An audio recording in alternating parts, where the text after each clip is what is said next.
올 한 해 우리 주제가 Following Jesus입니다. 예수님을 따라서.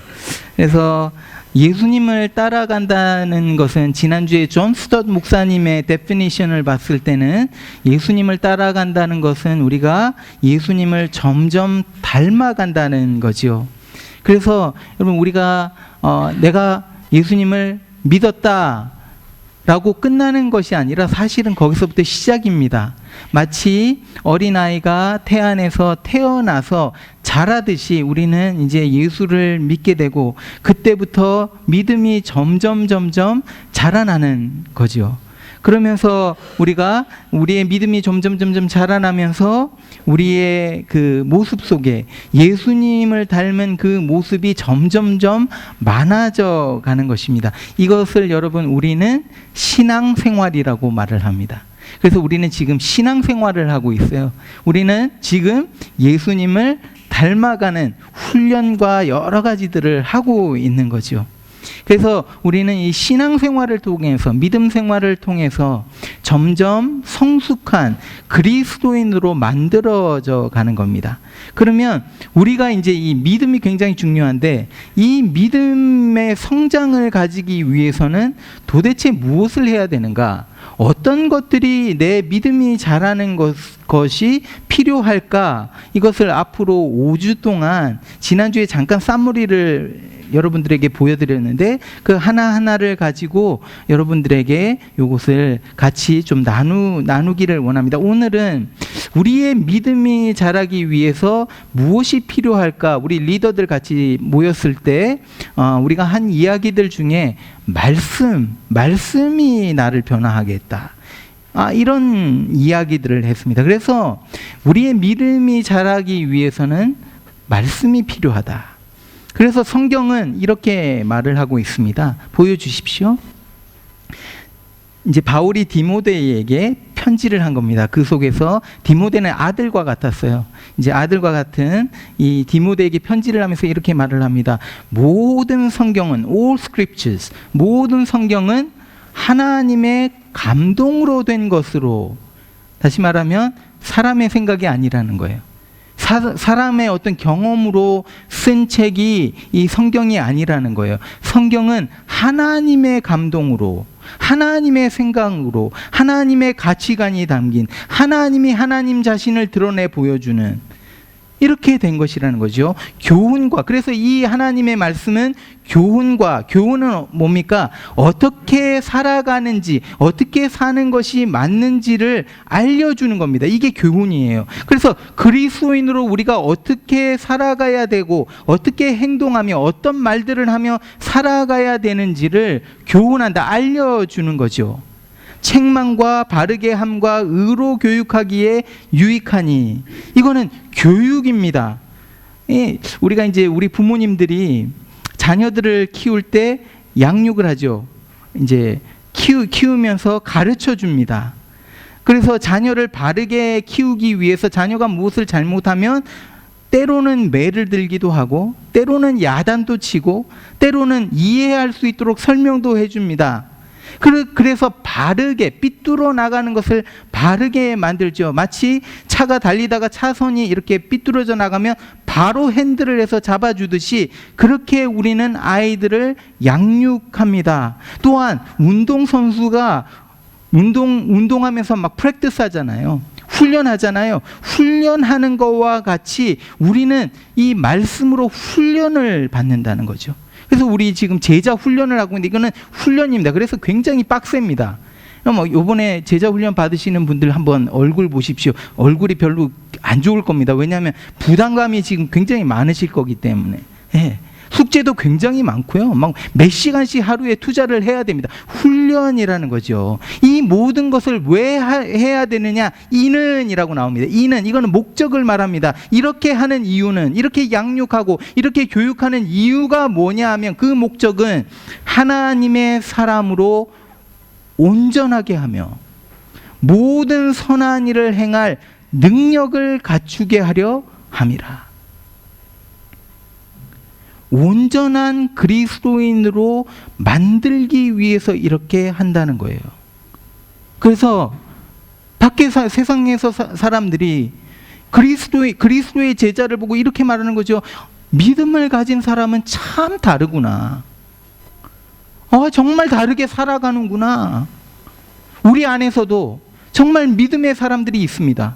믿음이 크신 분들이 있어요. 이런 분들을 보면서 우리가 막 존경합니다. 어떻게 저렇게 살아가실 수 있지? 하면서 존경하는 거예요. 여러분, 우리의 믿음을 이렇게 만들기 위해서 성경이 필요하다는 거예요. 하나님의 말씀이 필요하다는 거예요. 여러분, 하나님의 말씀은요, 한 사람을 변화시킵니다. 한 사람을요, 성장시킵니다.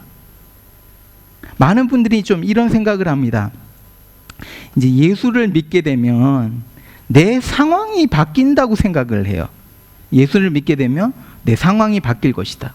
그래서 풀리지 않던 어떤 문제가 예수를 딱 믿고 나면 풀리게 된다는 생각을 하는 거죠. 사업이 엄청나게 어려웠었는데 내가 예수를 믿고 나서 그 사업이 막 잘 풀릴 거다. 그래서 내가 돈을 많이 벌게 될 거고, 예수를 믿기 시작한 부터 하나님께서 나를 축복해서 정말 많은 물질의 축복, 건강도 주실 거고, 그래서 병에 걸려있던 사람들도요, 예수를 믿게 되고 병이 낫게 될 것이라는 기대감이 있습니다. 물론 여러분, 예수를 믿게 될 때 하나님께서 주시는 축복이 어마어마합니다. 여러분, 우리에게 부어주신 축복들을 한번 생각해 보십시오. 얼마나 많이 있습니까? 물론 하나님께서 이런 축복들을 주십니다. 그런데 사실은 더 중요한 게 있어요. 예수를 믿을 때 진짜 바뀌는 게 있어요. 내 주위가 바뀌는 것뿐만이 아니라 더 중요하게 뭐가 바뀌느냐? 내가 변화됩니다. 내가. 그래서요, 여러분, 말씀을 통해서 내 생각이 바뀌기 시작해요. 말씀을 통해서 내 가치관이 바뀝니다. 내 생각과 내 가치관이 바뀌니까 어떻게 됩니까? 내가 바라보는 눈, 이 시선이 바뀌더라는 거예요. 변하더라는 거예요. 그전에는 내 안에 원망과 불평이 가득했는데, 그래서 내 입에서 나오는 말이 항상 부정적인 네거티브한 말만 나왔었는데, 그래서 남을 욕하고 험담하고 헐뜯고 비방하고 이런 말들이 내 입에서 나왔었는데, 말씀을 통해서 내가 죄인임을 깨닫게 되는 거예요.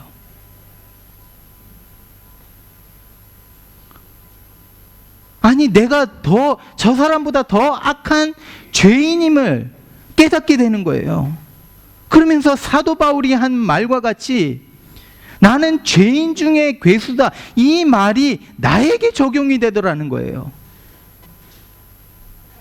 그래서 내가 도대체 뭔데, 내가 뭔데 다른 사람을 욕하고 다른 사람들을 판단하고, Why do we become judgmental?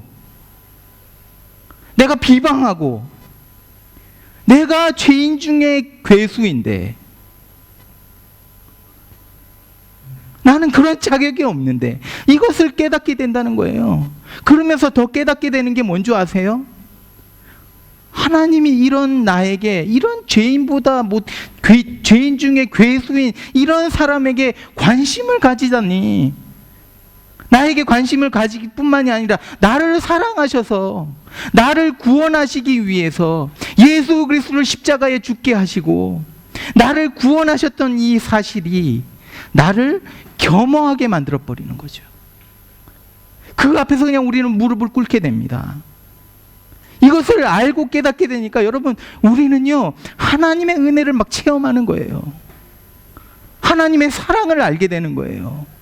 여러분, 죄가 많은 곳에 하나님의 은혜가 많다. 이 무슨 말인 줄 아세요? 내가 죄인임을 정말 깨닫고 밑바닥으로 팍 떨어질 때 거기에 그냥 하나님께서 은혜를 부어주신다는 겁니다.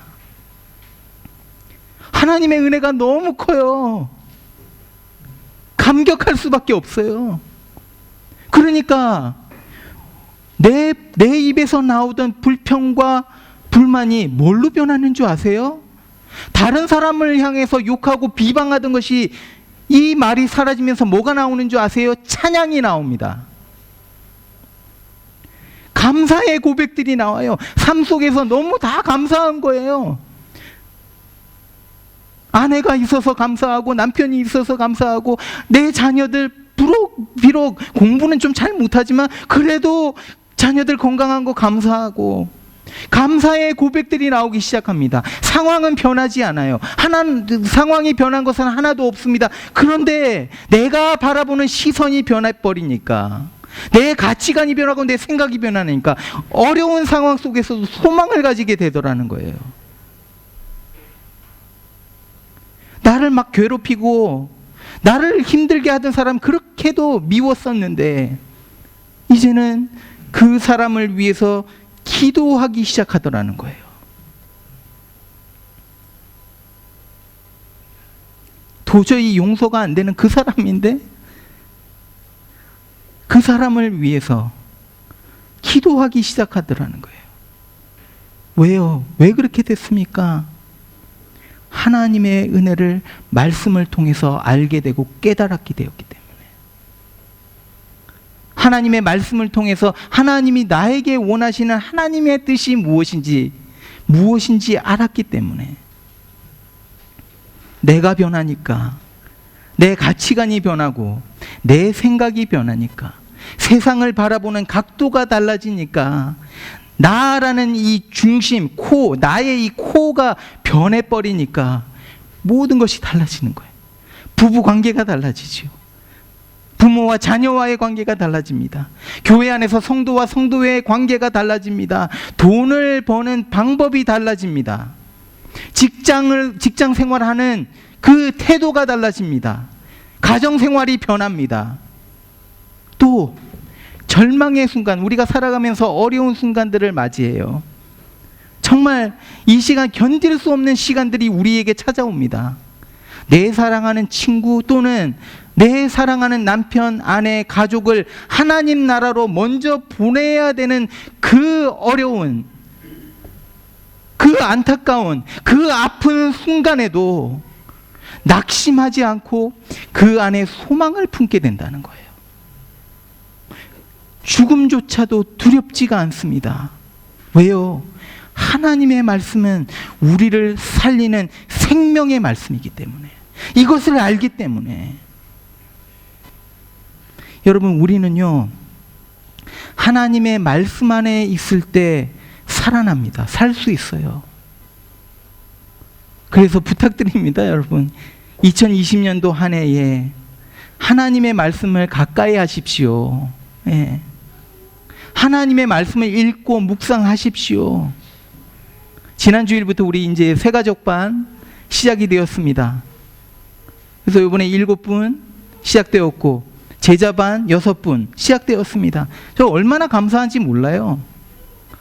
여러분, 말씀을 읽고 배우면서 정말 하나님의 말씀을 통해서 우리가 점점 하나님을 알아가고 닮아가고 하나님이 우리를 향한 뜻이 무엇인지 알게 되고, 이 말씀을 이 말씀을 배우면서 우리 안에 변화가 일어나고 이 변화를 통해서 놀라운 역사가 일어날 것을 저는 기대합니다.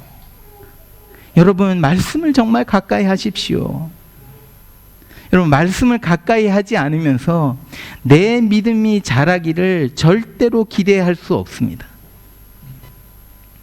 성경 공부 이제 새가족반, 양육반, 제자반, 특별 성경 공부 있을 때마다 여러분 될 수 있으면 참여하십시오.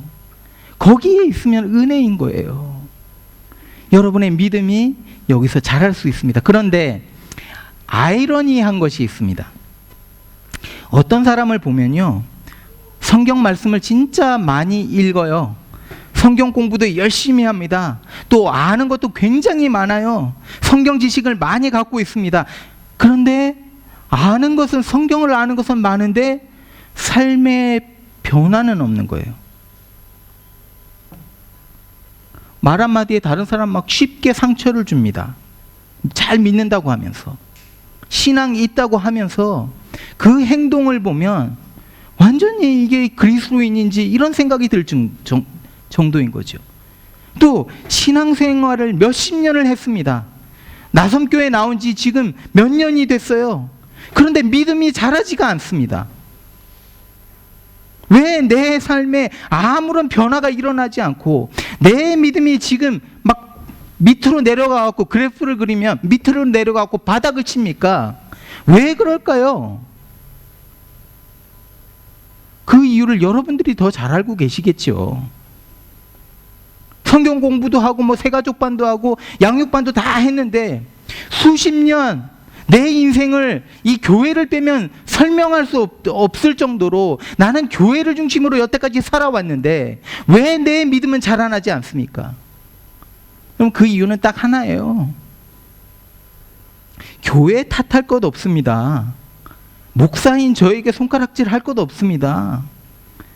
여러분의 믿음이 자라나지 않는 이유는요, 말씀에 순종하지 않기 때문입니다. 말씀을 듣기는 듣는데 그대로 따라서 순종하면서 행하며 살아가지 않기 때문입니다. 어떤 사람은요, 건강에 되게 관심이 많아요. 그래서 어떤 이제 음식을 먹으면 뉴트리션에 굉장히 이제 관심이 많은 거죠. 그래서 어떤 음식을 먹으면 건강해지고 또 어떤 음식은 또 나쁜지 이런 것들을 이제 막 연구하기 시작했습니다. 그래서 막 책을 막 사다가 막 공부를 하고 열심히 합니다. 인터넷을 통해서도 뭐 어떤 음식이 좋은지 어떤 음식이 나쁜지 막 공부를 해요. 그런데 정작 좋은 음식은 먹지 않습니다. 나쁜 음식은 여전히 먹어요. 이 음식을 먹으면 몸에 좋고 이 음식을 먹으면 몸에 나쁜 거 아는데 실천하지를 않습니다. 또 이제 마음을 먹는 거예요. 아, 운동을 좀 해야 되겠다. 운동을 해야지 건강해지지. 그래서 이제 최고로 좋은 짐네이지엄, 굉장히 멤버십 피가 비싸요. 이런데 이제 짐네이지엄 멤버십을 산 거예요. 근데 운동을 하려니까 어떻게 됩니까? 운동화도 필요하고 운동복이 필요합니다. 뭐 샤워하고 나서 타월도 좋은 거로 이제 장만했어요. 다 장만했어요. 필요한 것들. 그리고 짐에도 갑니다. 매일매일 이제 짐에 가서 짐에 이제 딱 가방을 메고 거기서 준 가방을 메고 거기에 다 넣고 이제 짐에 가요. 매일매일 갑니다. 그런데 가서 아무런 운동도 안 해요. 여러분, 운동기구를 들어야죠. 웨이트를 들어야 되지 않습니까? 러닝머신을 타고 뛰어야지 운동이 되고 건강해지는데 짐에 가기는 가는데 아무런 운동을 하지 않는 거예요. 그냥 가서 다른 사람들하고 교제합니다. 그냥 뭐 얘기하고 교제하고 그러면서 이제 다른 사람들 운동하는 거 보면서 그냥 코멘트를 다는 거죠. 저 사람은 왜 저렇게 운동을 하지? 네, 저렇게 운동하니까 저 살이 안 빠지지. 뭐 이런 얘기를 하는 거예요. 보고만 있는 거예요. 여러분, 신앙생활도 마찬가지라는 겁니다. 교회를 수십 년 다녔습니다. 교회 멤버예요. 심지어 교회 직분을 가지고 있습니다. 집사입니다.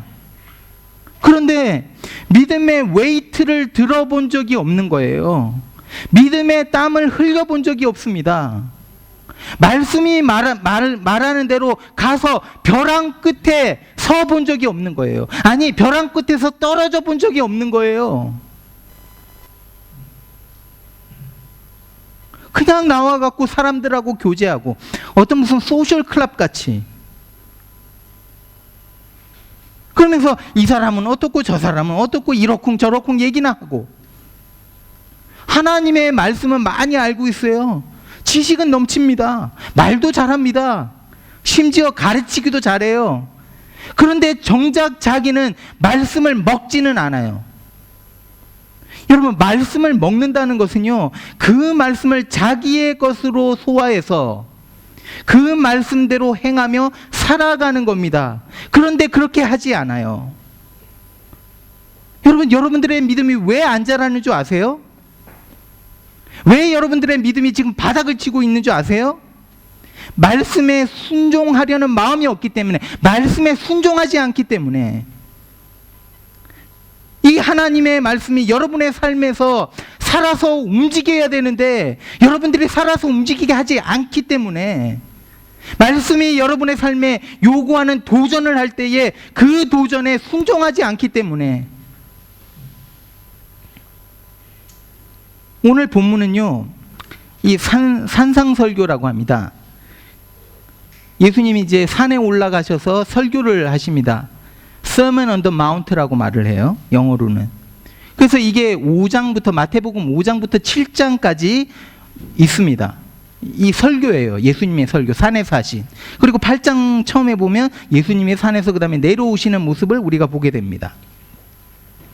이 설교는요, 사실은 어떻게 하면 구원받는가 이런 내용이 아니에요. 그거는 이미 다 끝난 거고 지금 정말 그리스도인이라면, 구원받은 사람이라면, 믿음이 있는 사람이라면 이렇게 살아야 된다라고 말씀하시는 것이 산상수훈입니다. 그래서 굉장히 이게 실제적입니다. 우리의 삶에 요구되는 말씀들이 여기에 막 적혀 있는 거죠. 실제적입니다, 이 말씀은. 그래서 이런 말씀들이 있습니다. 너희가 살인하지 말라라는 말씀을 알고 있는데 이미 남을 미워하면 그거 살인한 거다. 예수님 말씀하세요. 미워하면 살인한 거래요. 형제에 대해서 욕하면 안 된다.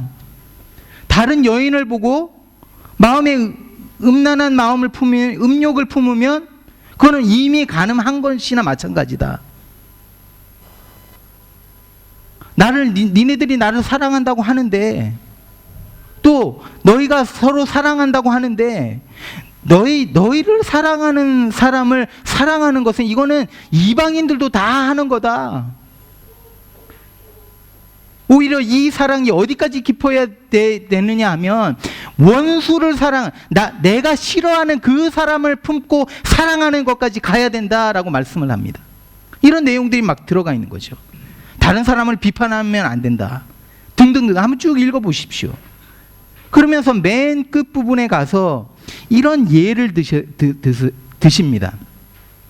두 사람이 있습니다. 한 사람은 지혜로운 사람이고, 지혜로운 사람, 한 사람은 어리석은 사람입니다.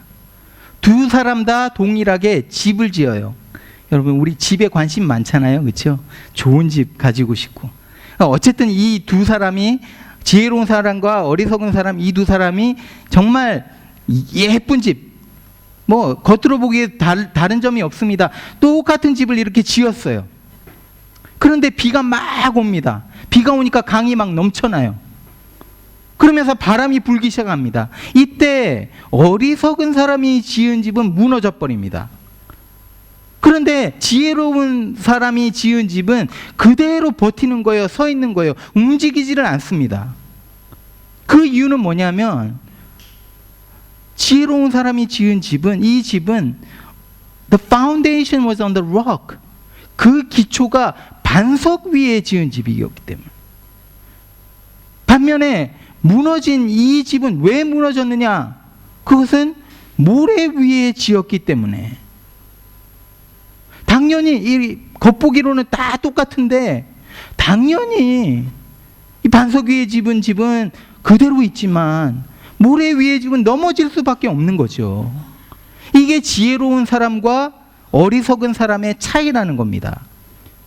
그러면서 이 지혜로운 사람이 어떤 사람이고, 이렇게 모래 위에 집을 지은 어리석은 사람은 어떤 사람인가, 그 차이가 무엇인가, 이것을 24절과 26절 두 구절을 딱 비교해서 보면 알 수가 있어요. 같이 보시죠. 이렇게 말합니다. 자, 두 개를 딱 옆에 놓고 보게 되면 이렇게 볼 수 있습니다. 24절에 그러므로 누구든지 나의 말을 듣고, 그러니까 주님의 말씀을 듣고 행하는 자는 그 집을 반석 위에 지은 지혜로운 사람 같다. 반면에 어리석은 사람은 나의 말을 듣고, 그러니까 동일합니다. 같이 말을 들었어요. 행하지 아니하는, 말을 듣기는 하는데 행하지 아니하는 자는 그 집을 모래 위에 지은 어리석은 사람 같다. 여러분, 이 두 사람의 차이가 무엇입니까? 둘 다 주님의 말씀을 들어요. 그런데 지혜로운 자는 말씀을 듣고 그대로 순종하며 행하며 살아갑니다. 반면에 어리석은 자는 집을 모래 위에 세운 이 어리석은 자는 어떤 사람이냐면 말씀을 듣기는 하는데 교회에 출석 잘합니다. 그런데 말씀에 순종하지 않아요. 말씀이 시키는 대로 행하지 않습니다. 여러분, 우리 믿음 생활에 왜 파워가 없는 줄 아세요? 말씀대로 행하며 살아가지 않기 때문이에요. 다이너마이트 여러분 아시죠? 다이너마이트는 엄청난 폭발력을 갖고 있습니다. 근데 다이너마이트 그대로 놔두면 이게 아무 파워도 없어요. 그런데 뭘 해야 됩니까? 불을 붙일 때 그 다이너마이트는 파워풀하게 터져버립니다. 마찬가지라는 거예요. 우리가 순종할 때 우리의 믿음은 폭발적인 힘을 가지게 된다는 거예요. 그렇게 될 때에 우리의 믿음에 힘이 생기는 거예요. 에너지가 생기는 거예요. 왜 그렇습니까? 순종을 통해서 하나님이 하시는 놀라운 일을 경험하게 되기 때문에. 여러분, 우리의 생각으로는, 우리의 계산으로는, 우리의 판단으로는 이 말씀에 순종하면 안 되는 거예요. 세상적으로 봤을 때 이렇게 하면 손해보는 것이 분명합니다. 그런데 하나님이 그렇게 말씀하시니까 비록 내 머리로 이해는 되지 않지만, 세상적인 관점으로는 말이 안 되지만 하나님의 말씀에 순종해 보니까 우리가 생각하지도 못한, 상상하지도 못한 일을 경험하게 되더라는 거예요. 그러니까 이런 놀라운 일을 경험하고 체험하게 되니까 우리의 믿음이 어떻게 됩니까? 자라날 수밖에 없는 거예요. 여러분, 오늘 현대인들의 문제가 뭔지 아세요? 너무 계산적이라는 거예요. 너무 똑똑해서, 너무 많은 상식들을 가지고 있어서 말씀에 순종하지를 않습니다. 내가 계산해서 계산한 대로, 내가 계획한 대로, 하나님이 그 계획한 대로 따라서 움직여지기를 원하는 것이 현대 그리스도인들의 모습인 거죠. 여러분, 하나님의 말씀은요, 사실은 되게 충격적입니다. 예수님이 말씀하실 때 엄청난 충격이 거기에 있었어요. 예수님이 한 번에 이제 회당에서 설교를 하시는데, 설교를 듣고 있던 사람들이 설교가 다 끝난 다음에 막 화가 났어요. 여러분, 오늘 주일 예배 끝나고 제 설교 때문에 막 화가 나갖고 막 저한테 막 그러시는 분들 있으면, 이건 뭐 예수님도 그러셨으니까 괜찮아요. 예. 이 설교를 듣고 이 사람들이 화가 나갖고 예수님을 낭떠러지에 끌고, 언덕이 있었는데 그 옆에 끌고 가갖고 거기서 밀쳐 떨어뜨리려는 계획이 있었어요. 근데 예수님이 이것을 아시고 이제 잘 피하십니다. 이게 누가복음 4장에 보면 나옵니다. 한번 읽어보십시오, 가서. 또 사도 바울은 어떻습니까? 여러분, 말씀을 전할 때, 복음을 전할 때 사람들이요, 사도 바울을 돌로 쳤습니다. 거진 죽음 앞에 갔다는 거예요. 채찍에 맞았어요. 말씀을 선포하면서 죽음의 고비를 몇 번이나 넘겼는지 모릅니다. 결국 예루살렘에서 이제 잡히게 되죠. 그래서 로마로 이제 끌려가게 돼서 로마 감옥에 갇히게 되는데, 그 원인이 뭐였냐면 설교 한번 잘못해서 그런 거예요. 여러분, 하나님의 말씀은요, 되게 불편합니다. 때로는 말씀을 들으면서 막 화가 나요. 설교를 들으면서도 지금 이 순간도 그럴 분들이 있을 것 같긴 해요. 막 부글부글거립니다, 속이. 또 말씀을 들으면서 죄책감도 들기도 하고요. 또 괜히 I feel ashamed, 부끄럽기도 해요. 또 말씀을 듣는 그 순간에는 아, 그래, 내가 순종해야 되겠다라는 마음을 먹어요. 그런데 결국에 가서 인간이기 때문에 그거를 순종하지 못해요. 순종하지 못하니까 어떻게 되냐면 이런 핑계 저런 핑계 되게 되고, 타협하기 시작하면서 자꾸 하나님의 말씀이 들리면 그거를 옆으로 놓는 거예요. 듣지 않으려고 합니다. 여러분, 저는요, 우리가 성경을 필 때마다, 같이 모여서 우리가 성경을 공부할 때마다 이런 불편함을 좀 느꼈으면 좋겠어요. 말씀을 펴니까 이런 말이 있는 거예요. 자, 형제하고 다투는 일이 있으면 예배 드리기 전에, 예배 드리는 것보다 더 중요하게 먼저 그 사람에게 가서 화해하고 그 다음에 와서 예배를 드리라라는 말씀이 있는 거예요. 여러분, 여기 와서 예배 드리는 것 굉장히 쉬워요. 아니 뭐 여기 나와서 앉아만 있으면 제가 지금 막 땀을 흘리면서 설교를 하지, 여러분들은 뭐 시원하죠 밑에서. 예, 아닙니까? 예. 아, 여기 와서 앉아 있는 거 쉬워요. 뭐가 그렇게 어렵습니까? 그런데 나하고 지금 갈등 관계에 있는 사람, 그 사람을 찾아가서 마음을 풀고 화해하고 하는 것은 어려운 일이지요. 그 사람이 나에게 어떻게 했는데 밉지요. 받아들이기 싫지요. 용서하기 힘듭니다. 머리로는 알겠어요. 근데 내 마음이 허락을 하지 않습니다. 내 자존심이 그것을 거부합니다. 그런데 하나님의 말씀은 화해 먼저 하고 와서 예배를 드리라고 말씀합니다. 얼마나 불편합니까? 그런데 여러분, 여기에 이 말씀에 만약에 순종을 하게 되면 여러분 어떤 일이 일어날까요? 우리가 상상하지도 못하는 일들이 일어날 거예요. 그 사람을 찾아가서 화해하고 하나님께서 정말 거기에 은혜를 부어주시고 서로 껴안고 용서하고 받아줄 때에 어떤 일이 일어날까요? 거기에는 평화가 임할 겁니다. 거기에는요, 여러분이 생각조차 못했던 은혜가 막 부어질 겁니다. 여러분, 우리가 왜 이런 은혜와 이런 평화를 누리지 못하는 줄 아세요? 왜 맛보지 못하는 줄 아세요? 순종하지 않기 때문에. 그 사람에게 가기 싫으니까, 화해하기 싫으니까, 그렇게 되면 어떻게 됩니까? 내 마음은 여전히 미움으로 가득한 거예요. 미움으로 가득하니까 그 마음에는 평화가 없습니다.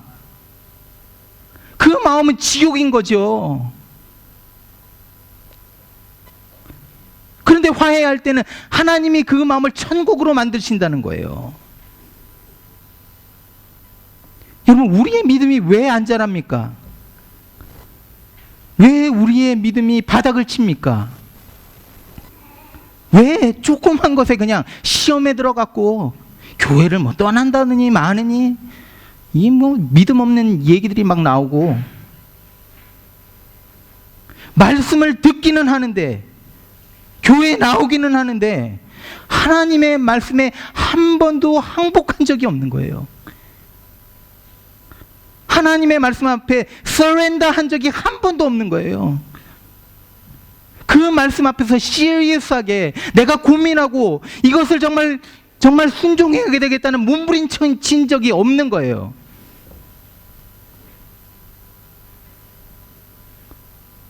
여러분, 오늘 하나님의 말씀을 지금 제가 선포하고 있습니다. 제 말 아니에요. 하나님 말씀입니다. 그러면 오늘 들었으면 실천하십시오.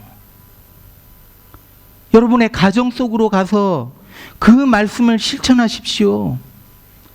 직장으로 가서 그 말씀대로 사십시오. 사람과의 관계 속에서 삶을 살아가면서 어떤 디시전, 어떤 결정을 해야 되는 순간 속에서 말씀에 순종함으로 그 길을 선택해 보십시오. 이렇게 할 때 여러분은요, 제가 이거 책임질게요. 여러분은요, 하나님이 하시는 놀라운 그 역사, 그것을 경험하게 될 것입니다. I guarantee. 이것을 통해서 우리의 믿음이 자라나는 거예요. 말씀에 순종할 때에 우리의 믿음이 자라요. 그리고 그 믿음은 놀라운 아름다운 열매를 맺게 될 것입니다. 사랑하는 여러분, 말씀에 순종함으로 여러분의 믿음이 2020년 한 해에 정말 많이 자라서 이 나섬교회 올 한 해 마무리하면 2020년도 마무리하면서 정말 이런 열매들이 있었다, 간증들이 쏟아져 나오는 그런 한 해가 되시기를 간절히 축원드립니다.